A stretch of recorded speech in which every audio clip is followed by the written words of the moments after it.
Aksi unjuk rasa mahasiswa hari ini terjadi di sejumlah daerah. Sebagian besar tuntutannya yakni perbaikan kondisi ekonomi nasional. Lantas seperti apa respons pemerintah atas desakan massa? Apakah perbaikan ekonomi bisa terwujud untuk Indonesia yang lebih baik? Kita akan membahasnya bersama Yunarto Wijaya, Direktur Eksekutif Carta Politika, dan nanti juga akan bergabung bersama kami anggota Komisi 11 DPR RI fraksi Gerindra Kamru Samad. Selamat petang Mas Toto. Selamat petang Mbak. Mas Toto, kalau Anda melihat respons pemerintah sejauh ini, Anda sudah melihat adanya cukup keseriusan dalam merespons tuntutan dan aksi dari mahasiswa? Ya, pertama saya pikir kalau memang sudah ada niatan baik untuk merespon yang menjadi teman-teman mahasiswa harus dilakukan dulu.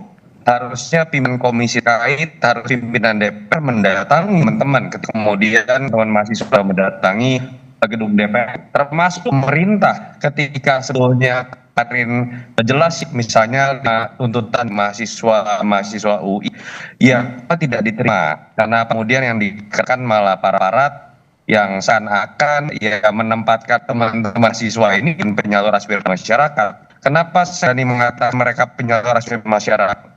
Kalau lihat tuntutan ini sudah tahun yang lalu diserahkan secara sadis oleh netizen, oleh influencer, oleh masyarakat secara individual, dan belakangan mulai bukti apa yang disuarakan terkait PBG, terkait kooperasi putih, terkait pelemah dolar atau rupiah, terkait mahan IHSG, dan yang menjadi alasan utama apa sih pada akhirnya masyarakat terutama teman-teman mahasiswa ini turun dalam demokrasi. Sebenarnya kesalahan kebijakan dari pemerintah itu biasa saja. Yang berbeda Indonesia adalah ketika check and balances mati, dan itu jadi ketika DPR tidak suara sebagaimana mestinya. Karena partai itu beli dengan masuk partai-partai tersebut menjadi anggota koalisi dengan diberikan kompensasi dari ketua umumnya, anggota partai diganti. Pada titik itu koreksi kebijakan tidak terjadi, dan pada kondisi seperti itu menjadi lumrah satu-satunya pilihan buat pihak yang ingin mengkritisi adalah turun langsung ke jalanan. Tapi ya itu pertanyaan awalnya, sudah melihat ada keseriusan yang cukup belum untuk menenangkan publik ataupun juga mahasiswa dalam konteks ini?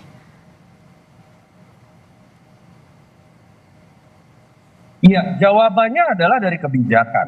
Kalau ditanya secara temporer apakah ada upaya perbaikan, kita harus mengakui ada upaya. Kalau misalnya terkait dengan currency, ada upaya misalnya dengan mendorong BI, walaupun BI sebenarnya tidak dibawa pemerintah ya, menaikkan suku bunga, itu cukup meredam penjualan rupiah. Lalu kemudian kalau kita lihat juga upaya misalnya mendorong Taspen, lalu kemudian juga BPJS, lalu kemudian juga Bank Himbara melakukan buyback, itu lumayan memperbaiki kehancuran IHSG yang sudah terburuk di dunia.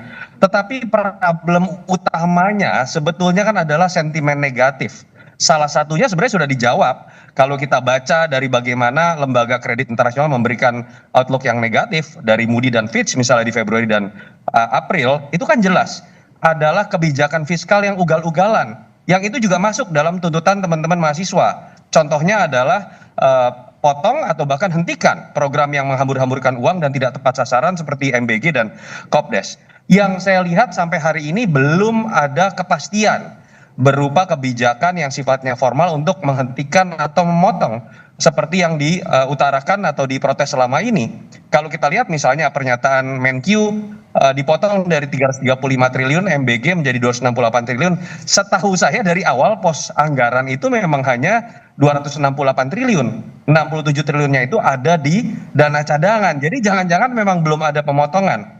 Dan selama belum ada niatan baik terlihat dari pemerintah untuk kemudian mengakui ada kekurangan dari program-program besarnya yang menghabiskan berbagai macam pos anggaran yang lain, menurut saya pada titik itu pula sentimen belum bisa kita katakan balik, dan pada akhirnya para pemprotes akan melihat belum ada respon yang baik dari pemerintah menjawab pertanyaan tadi. Tuntutannya kan kurang lebih seragam, perbaikan ekonomi. Menurut Anda sebenarnya kenapa isu ekonomi ini menjadi pemicu utama dari mahasiswa, atau sebenarnya ada persoalan fundamental lain yang juga mengiringi menjadi penyebab massa mahasiswa melakukan unjuk rasa beberapa hari terakhir? Iya, istilah dari Bill Clinton, it's the economy stupid. Di negara maju atau di negara berkembang sama saja. Permasalahan paling utama adalah ekonomi, permasalahan perut. Dan indikator utama yang Pak Prabowo pun pernah nge-tweet itu ya, bahwa kinerja sebuah negara itu akan dilihat dari currency-nya. Itu sudah terjadi. Currency kita year to date itu salah satu yang terburuk di Asia. IHSG kita year to date dari awal Januari itu salah satu yang terburuk di dunia. Ini kan sinyalemen dan alarm. Jangan sampai kemudian terakumulasi menjadi problem inflasi. Inflasi itu sudah berbicara mengenai kebutuhan perut dari masyarakat. Ini luar biasa loh menurut saya, diingatkan ketika belum sampai pada inflasi double digit, permasalahan inflasi pangan dan lain-lain. Harusnya ini direspon secara baik. Jadi menurut saya memang ini problem mendasar terkait dengan kebutuhan perut. Dan yang menarik adalah ketika dilihat problemnya misalnya terkait currency, ternyata bukan di moneter, bukan salah BI. Tapi masalah trust dari kebijakan fiskal yang membuat banyak arus outflow terjadi.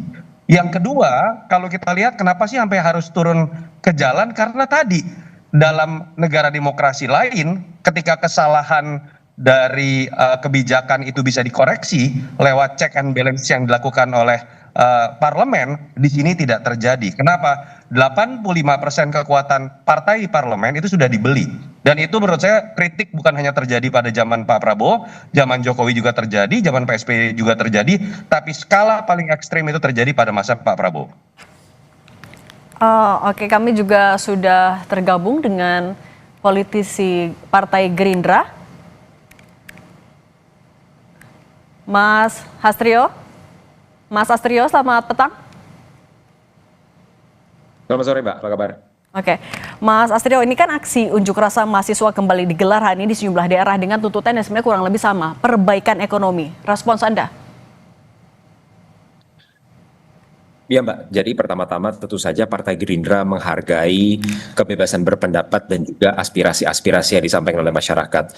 Tentu saja dalam hal ini teman-teman mahasiswa kita dalam menyampaikan aspirasinya pasti memiliki underlying reason atau alasan kenapa mereka merasa perlu untuk menyampaikan alasan-alasan ini. Tetapi di sisi lain Partai Gerindra juga menilai bahwa langkah-langkah yang sudah diambil oleh pemerintahan pada saat ini, terutama melalui kebijakan-kebijakan ekonomi saat ini sudah berada di jalur yang benar atau on the right track. Kalau kita berbicara memang dalam beberapa bulan terakhir, terutama di tengah situasi geopolitik yang tidak menentu dan di tengah kenaikan harga minyak yang cukup drastis di bulan Februari pada saat itu menimbulkan beberapa tekanan-tekanan dan maupun tantangan terhadap perekonomian kita. Tapi kalau kita lihat terutama dalam seminggu terakhir, Mbak, kita sudah melihat perbaikan-perbaikan, jurus-jurus yang sudah dilancarkan oleh pemerintah maupun bank sentral dalam hal ini, termasuk beberapa langkah diantaranya adalah dengan menaikkan yield daripada SBN kita, lalu menaikkan daripada suku bunga kita, lalu melakukan intervensi di pasar falas. Beberapa langkah-langkah ini terbukti mulai dari minggu lalu bahkan sampai hari ini sudah menimbulkan inflow terhadap baik itu di kurs kita maupun untuk daripada equity market kita. Dan ini tercermin dari nilai mata uang rupiah yang terus menguat dan juga IHSG kita yang terus juga menguat. Nah, langkah-langkah ini merupakan sejalan dengan komitmen pemerintah untuk memastikan bahwa investor tetap memiliki kepercayaan di Indonesia dan bahwa yang paling penting adalah fundamental daripada perekonomian Indonesia ini berada di level yang sangat baik. Lalu yang kedua adalah yang perlu diingat, Mbak, bahwa pemerintah telah melakukan segala daya upaya, bahkan di tengah tantangan global hari ini, terutama di tengah kenaikan harga minyak yang tentu saja menimbulkan tekanan pada APBN kita, pada fiskal kita, tapi pemerintah tetap sampai hari ini tidak menaikkan harga daripada BBM bersubsidi. Kalau kemarin memang sempat terjadi kenaikan di harga Pertamax, perlu kita catat bahwa Pertamax merupakan BBM non subsidi, di mana bahkan kenaikan di banyak negara-negara lain itu sudah mulai dilakukan semenjak meletusnya perang di Timur Tengah antara Amerika, Israel dan juga Iran. Tapi sampai hari ini Indonesia tidak menaikkan harga BBM subsidi dan bahkan untuk Pertamax sendiri itu baru dinaikkan di 1-2 minggu terakhir. Nah, ini menunjukkan komitmen daripada pemerintah di mana daya beli daripada masyarakat ditempatkan di posisi utama. Karena kita tahu sendiri bahwa transmission effect daripada kenaikan harga energi, terutama harga minyak, harga bensin, kalau itu tidak ditanggulangi maka transmission effect terhadap inflasi akan sangat cepat dan yang dirugikan adalah daya beli masyarakat. Justru ini menunjukkan komitmen pemerintah untuk tetap menjaga daya beli masyarakat dan prinsip-prinsip keberpihakan kepada masyarakat. Oke, Mas Astrio, tapi sebenarnya Pak Presiden tahu nggak sih kalau misalnya dalam beberapa hari terakhir ini ada aksi unjuk rasa dari mahasiswa yang berlangsung di sejumlah daerah. Tapi jangan dijawab dulu, kita akan sambung lagi di Kompas Petang sesaat lagi. Lanjutkan lagi dialognya, Mas Astrio menyambung yang tadi. Secara spesifik sebenarnya apakah Pak Presiden tahu kalau dalam beberapa hari terakhir ini ada aksi unjuk rasa mahasiswa tidak hanya di satu daerah tapi di beberapa daerah dan tuntutannya kurang lebih sama, evaluasi program MBG, Koperasi Desa Merah Putih, stop pemborosan APBN dan perbaiki kondisi ekonomi? Ya, tentu saja Presiden dalam hal ini mengetahui bahwa ada tentu saja aspirasi dari masyarakat terkait dengan beberapa tantangan-tantangan yang sedang kita hadapi hari ini. Dan tadi saya sudah menjawab terkait daripada tantangan ekonomi, mulai dari kurs, mulai dari IHSG kita, sampai juga dengan kenaikan harga BBM yang tetap dijaga oleh pemerintah agar tidak naik. Mas Tapi Astrio, selain daripada itu, tapi kalau misalnya juga sama Istana juga sudah mengetahui betul, apakah akan ada rencana juga dari Istana, perwakilan Istana akan menemui pengunjuk rasa? ya, saya rasa selama ini diskusi sudah berjalan ya, dan dalam hal ini adalah pemerintah secara aktif juga menerima masukan-masukan daripada masyarakat, dan kami tahu sendiri bahwa sekarang sedang terjadi perombakan tata kelola yang masif, terutama melalui signature program daripada pemerintahan, itu makan bergizi gratis. Seperti yang kita tahu sendiri, Partai Gerindra juga merasakan kekecewaan, kesedihan bersama-sama dengan seluruh masyarakat terkait penyimpangan yang sudah terjadi dalam program MBG. Tetapi yang perlu digarisbawahi di sini, Mbak, adalah bahwa pemerintah telah mengambil langkah dengan tegas. Presiden sama sekali tidak melakukan tebang pilih dan tidak memberikan toleransi apapun terkait dengan penyimpangan yang sudah terjadi. Ini terbukti dari penegakan hukum yang sudah terjadi, dan Partai Gerindra akan terus mendukung langkah-langkah penegakan hukum ini agar dapat diusut secara tuntas sampai ke akar-akarnya.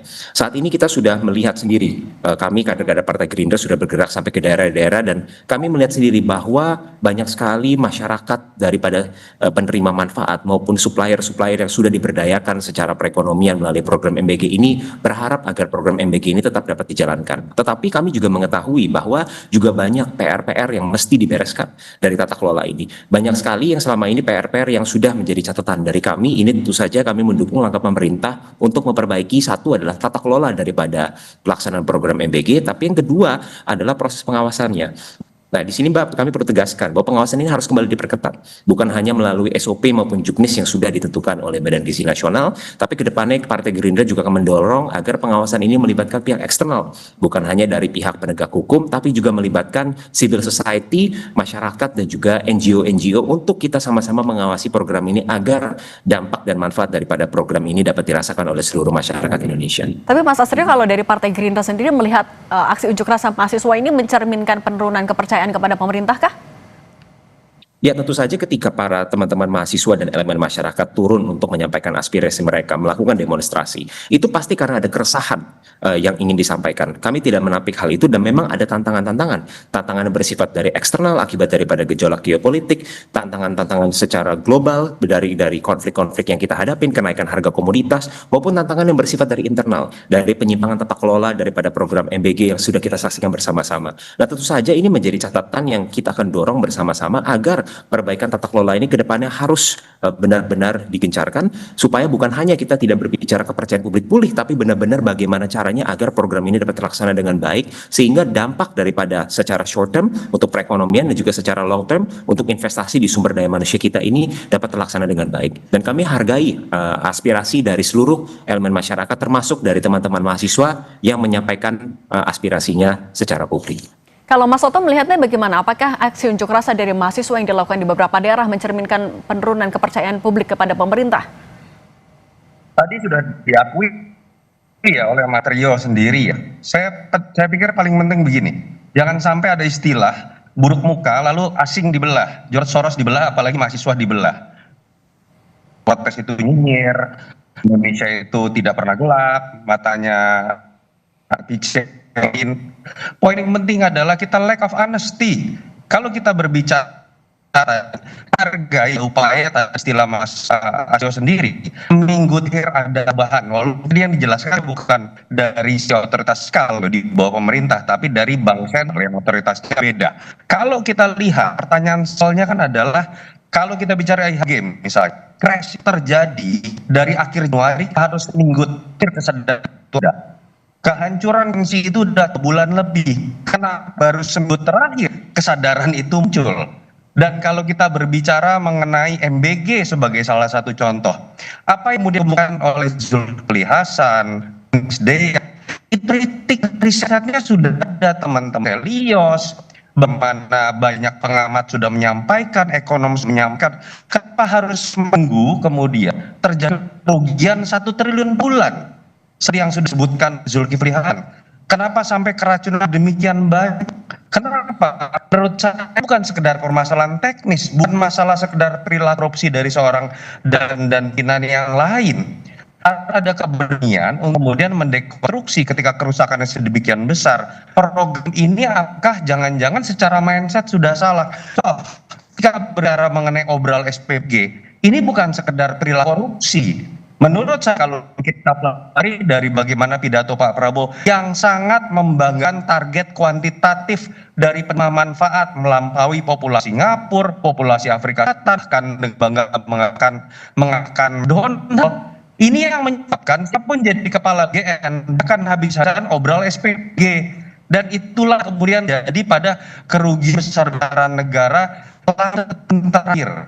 Ini yang dibutuhkan dalam komunikasi yang seakan ya, bisa di Mas Aryo, sayangnya di pihak sana saya sebut saja, misalnya tenaga ahli SP masih menyatakan ada kursus, ada unsur asing. Kalau kita tidak memulai dengan kejujuran di masyarakat seperti negara lain mengakui bahwa dalam kondisi global seperti ini tidak ada satu negara tidak sulit, menurut saya sulit kita memberikan trust yang sebagian masyarakat mengalami kehilangan.